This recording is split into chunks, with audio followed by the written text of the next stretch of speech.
வீட்டில் தண்ணியே வரல. அப்படியே காவேரி வீட்டில் ரொம்ப கஷ்டப்பட்டுட்டே இருக்காங்க. என்ன பண்ணுறதுன்னு தெரியலையே அப்படின்னு சொல்லிட்டு போயிட்டு அந்த பழுப்பெல்லாம் கொண்டு வந்து கொடுக்குறாரு. இங்கே பாரு குமரன், இதுலேருந்து தண்ணி பிடிச்சிக்கோ அப்படின்னு சொல்கிறாரு தாத்தா. அதே மாதிரி டியூப் எல்லாமே கனெக்ஷன் பண்ணுறாரு. பண்ணிவிட்டு அத்தை நீங்கள் போயிட்டு பாத்திரம்லாம் கொண்டு வாங்க அப்படின்னு சொல்லிட்டு குமரன் சொல்கிறாரு. போயிட்டு இருக்கிற பாத்திரம் எல்லாத்தையுமே கொண்டு வந்து வைக்கிறாங்க. கங்கா, காவேரியோட அம்மா எல்லாருமே சேர்ந்து அதில் தண்ணி பிடிச்சிட்டே இருக்காரு குமரன். அப்போ தாத்தா சொல்கிறாரு, ஆமாம் நீ ஏன்ப்பா இவ்வளோ கஷ்டப்பட்டுட்டு இருக்க அப்படின்னு சொல்லிட்டு, நீ வேணா எங்கள் வீட்டில் வந்து ஈரேன் அப்படின்னு சொல்லிட்டு கேட்குறாரு. அது எப்படி பொண்ணு இருக்க வீட்டில் வந்து நாங்கள் இருக்க முடியும், எங்களுக்கு அது கஷ்டமாக இருக்கும். தண்ணி தானே அதை தான் பிடிச்சிக்கிறோம்ல, அது எங்களுக்கு பெரிய விஷயமே இல்லை அப்படின்னு சொல்லிட்டு காவேரியோட அம்மா சொல்கிறாங்க. இது எல்லாமே ராகினி பார்க்குறாங்க. பார்த்துட்டு அவ்வளோ திமுறாக வராங்க. வந்துட்டு சொல்கிறாங்க, என்ன தண்ணி ரொம்ப கஷ்டமாக இருக்கா, தண்ணி வரலையா? ஆமாம் நீங்கள் எப்படி காவேரி வீட்டில் வந்து இருக்க முடியும் அப்படின்னு சொல்லிட்டு கேட்குறாங்க.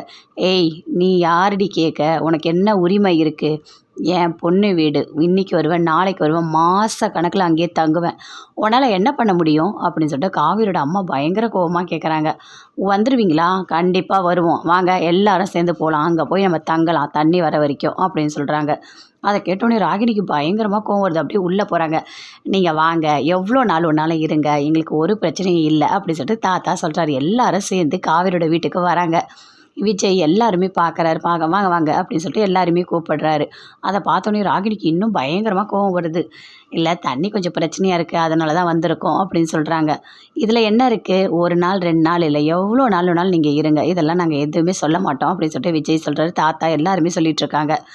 ராகினி உள்ளே போய் சொல்கிறாங்க அஜய் கிட்ட, அங்கே பாருங்கள் அவங்க குடும்பமே இங்கே வந்திருக்கு, அவங்கெல்லாம் வீட்டை விட்டு வெளியே போவாங்கன்னு நினச்சா எல்லாரும் சேர்ந்து இங்கே வந்து உட்காந்துட்டு இருக்காங்க, பார்க்கவே கோபமாக வருது அப்படின்னு சொல்லிட்டு பயங்கரமாக கத்துறாங்க.